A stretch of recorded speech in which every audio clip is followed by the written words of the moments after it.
Assalamualaikum. Nama diberi Nur Rashidi bin Ramli. Nombor metrik 269377. Subjek SCCA 1023 Teori Komunikasi. Tajuk pilihan saya ialah tentang teori komunikasi organisasi, iaitu teori X dan teori Y. Teori ini ialah satu teori motivasi manusia yang dicipta oleh Douglas McGregor. Beliau seorang psikologi sosial Amerika di institusi pengurusan MIT Sloan pada tahun 1960. Melalui bukunya yang berjudul The Human Side of Enterprise. Teori ini ialah teori yang terakhir yang diklasifikasikan di bawah pendekatan hubungan manusia. Apa itu teori X? Teori X ialah perspektif negatif pengurus terhadap pekerjanya, di mana pengurus terpaksa mengawal atau memotivasikan seseorang pekerja tersebut. Dengan kata lain ialah mengarahkan sesuatu tugas, kerana pekerjanya bersifat malas, tidak bercita-cita, melakukan tanggungjawab apabila disuruh. Teori Y pula ialah andaian perspektif positif pengurus kepada pekerjanya, iaitu di mana seorang pengurus itu mengawal atau memotivasikan pekerjanya dengan minimum, sebab dia yakin bahawa pekerjanya melakukan tanggungjawab yang telah diberikan dengan penuh tanggungjawab, melakukan tugasan tanpa mengira balasan. Dan pekerja jenis ini adalah pekerja yang bercita-cita tinggi dalam melakukan sesuatu yang memberikan kepentingan teori X dan teori Y ini. Okay.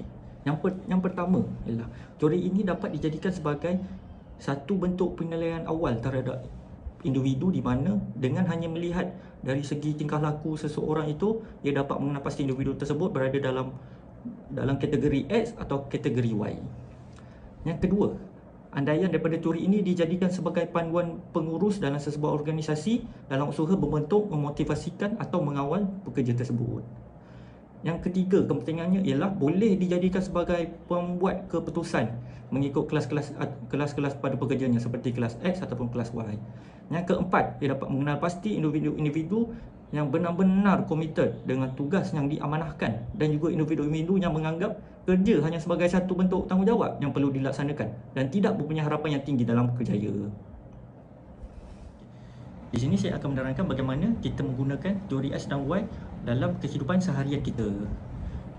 Teori X ialah di mana kita bekerja perlu mengikut peraturan dan SOP yang telah ditetapkan, atau kita melakukan arahan daripada pihak atasan tanpa melanggar arahan tersebut. Dan Y pula, kita melakukan sesuatu kerja itu dengan penuh tanggungjawab dan ingin melakukan perubahan kepada kebaikan, seperti kreatif ataupun ingin menaikkan diri atau ingin menonjolkan diri supaya kita dapat berdaya saing, ataupun seperti senang cakap, naik pangkat.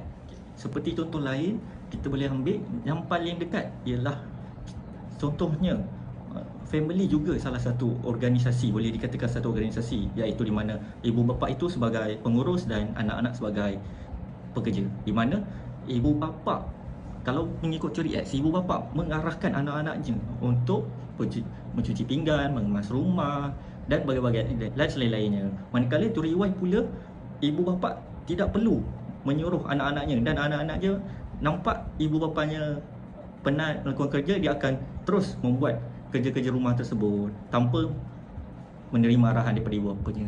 Kesimpulan yang dapat kita buat tentang teori X dan Y ini ialah, dalam mencapai matlamat organisasi ini, sebagai seorang pengurus haruslah bijak mengatur, mengawal dan memotivasikan dengan ciri-ciri pekerjanya, sama ada ciri pekerjanya ialah teori X ataupun teori Y.